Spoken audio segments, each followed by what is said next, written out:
वर्दी की आड़ में एक साम्राज्य। सुनने में बिल्कुल किसी फिल्म की कहानी जैसा लगता है ना? लेकिन आज हम एक ऐसे ही पुलिस अफसर की कहानी पर बात करने वाले हैं जिन पर आरोप है कि उन्होंने अपनी ड्यूटी की आड़ में एक बहुत बड़ा और बहुत ही हैरान कर देने वाला साम्राज्य खड़ा किया। 100 करोड़ रुपए। जी हाँ, 100 करोड़। ये वो रकम है जो एक डीएसपी ऋषिकांत शुक्ला पर अवैध रूप से कमाने का आरोप है। अब जरा सोचिए, एक सरकारी नौकरी में इतनी बड़ी दौलत आखिर आई कहां से? यही तो इस पूरी कहानी का सबसे बड़ा सवाल है। तो सवाल तो बनता है कि एक पुलिस ऑफिसर आखिर 100 करोड़ का साम्राज्य बनाता तो बनाता कैसे है? क्या यह सच में मुमकिन है? चलिए इस पूरे मामले की एक एक परत को खोलते हैं और देखते हैं कि इसकी जड़ें कहां तक फैली हैं। तो ये हैं डीएसपी ऋषिकांत शुक्ला। शुक्ला साहब करीब 10 साल कानपुर में पोस्टेड थे और इल्ज़ाम ये है कि यही वो 10 साल थे जब उन्होंने गैर कानूनी तरीकों से ये कह सकते हैं कुबेर का खजाना जमा किया। फिलहाल तो वो मैनपुरी में अपने पद से सस्पेंड चल रहे हैं।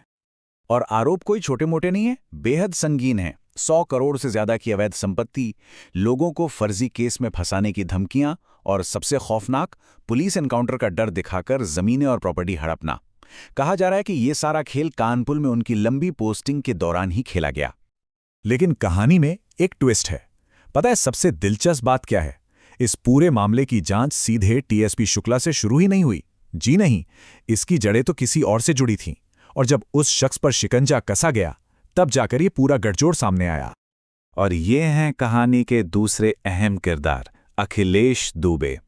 पेशे से तो वकील, लेकिन आरोप है कि पुलिस और अपराधियों के साथ मिलकर एक पूरा का पूरा सिंडिकेट चला रहे थे।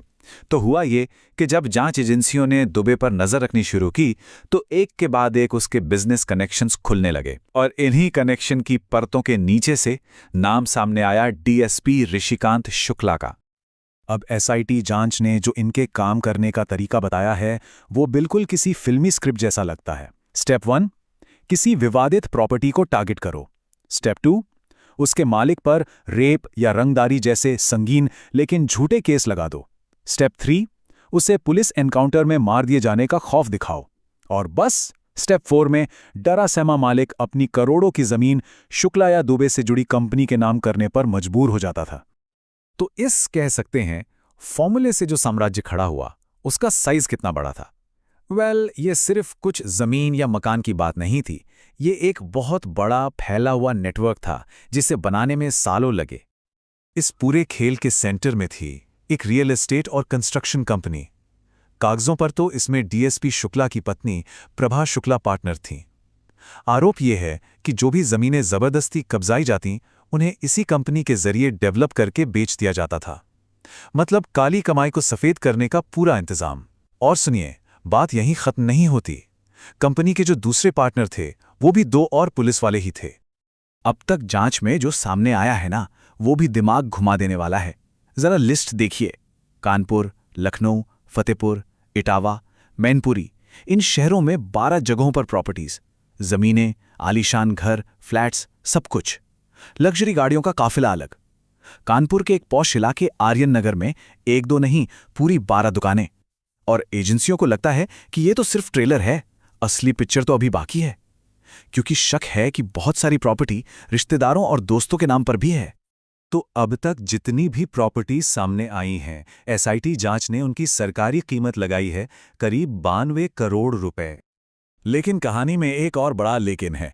जो लोग शिकायत कर रहे हैं, उनका कहना है कि ये 92 करोड़ तो कुछ भी नहीं है, सिर्फ एक छोटा सा हिस्सा है। उनके मुताबिक असली साम्राज्य तो 300 से 400 करोड़ रुपए का हो सकता है। सोचिए, ये एक बहुत बहुत बड़ा दावा है और इसकी जांच अभी भी चल रही है। ये जो करोड़ों के आंकड़े हैं, ये सिर्फ नंबर्स नहीं हैं। इन जमीनों के सौदों के पीछे इंसानी कहानियां छिपी हैं, उन लोगों की जो इस कथित जाल का शिकार बने। जैसे कि मनोहर शुक्ला की कहानी। मनोहर शुक्ला का आरोप है कि वो कभी ऋषिकांत शुक्ला के साथ एक जमीन के सौदे में पार्टनर हुआ करते थे। समय के साथ उस जमीन की कीमत बढ़कर 60 से 70 करोड़ रुपए हो गई। लेकिन जब मनोहर ने अपना हिस्सा मांगा तो उन्हें पैसे नहीं मिले, बल्कि कुछ और ही मिला। मनोहर शुक्ला खुद बताते हैं कि जब उन्होंने पैसे मांगे तो उन्हें सीधे सीधे जान से मारने की धमकी मिली। उनके शब्दों को सुनिए, वो कहते हैं कि ऋषिकांत शुक्ला ने रिवॉल्वर निकाली और कहा, अब कोई पैसा नहीं मिलेगा, एनकाउंटर करा देंगे। ये आरोप अगर सच है तो दिखाता है कि कैसे खौफ को एक हथियार की तरह इस्तेमाल किया जा रहा था। तो ये तो थे आरोप, लेकिन हर कहानी के दो पहलू होते हैं। इन सभी संगीन इल्जामों पर डीएसपी ऋषिकांत शुक्ला का क्या कहना है? चलिए अब उनकी सफाई भी सुन लेते हैं।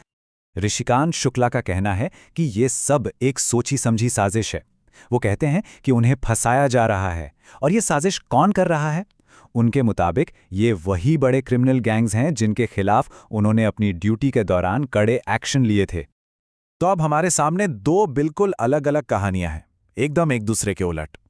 एक तरफ मनोहर शुक्ला को एक पीड़ित के तौर पर देखा जा रहा है, तो दूसरी तरफ डीएसपी शुक्ला उन्हें गैंगस्टर श्री प्रकाश शुक्ला का रिश्तेदार और खुद एक क्रिमिनल बता रहे हैं।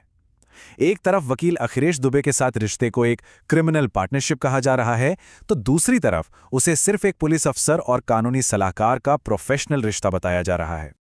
इस पूरे खुलासे ने न सिर्फ हंगामा मचाया है, बल्कि कई पुरानी धूल खा रही फाइलों को फिर से खुलवा दिया है, और साथ ही हमारे सिस्टम पर कुछ बहुत बड़े और जरूरी सवाल भी खड़े कर दिए हैं।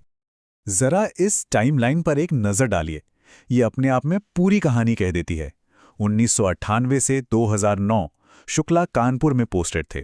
इस दौरान उनके खिलाफ ढेरों शिकायतें हुईं, लेकिन 2009 से 2023 तक, मतलब करीब 14 साल तक, वो सारी शिकायतें फाइलों में ही दबी रह गईं। उन पर कोई एक्शन ही नहीं हुआ।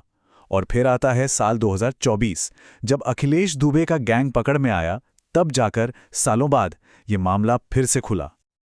और अब जांच का दायरा बढ़ता ही जा रहा है। ये सिर्फ टीएसपी शुक्ला तक ही नहीं रुका है। उनके बेटे विशाल का नाम भी इस केस में सामने आया है।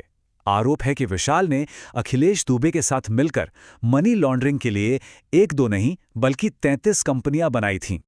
तो आखिर में ये पूरा मामला हमें एक बहुत बड़े सवाल के साथ छोड़ जाता है। क्या ये कहानी सिर्फ एक अफसर के कथित भ्रष्टाचार की कहानी है, या फिर ये उस पूरे सिस्टम की तरफ इशारा करती है जहां शिकायतें सालों साल अनसुनी रह जाती हैं, फाइलों में दफन हो जाती हैं और इंसाफ का इंतजार बस इंतजार ही रह जाता है?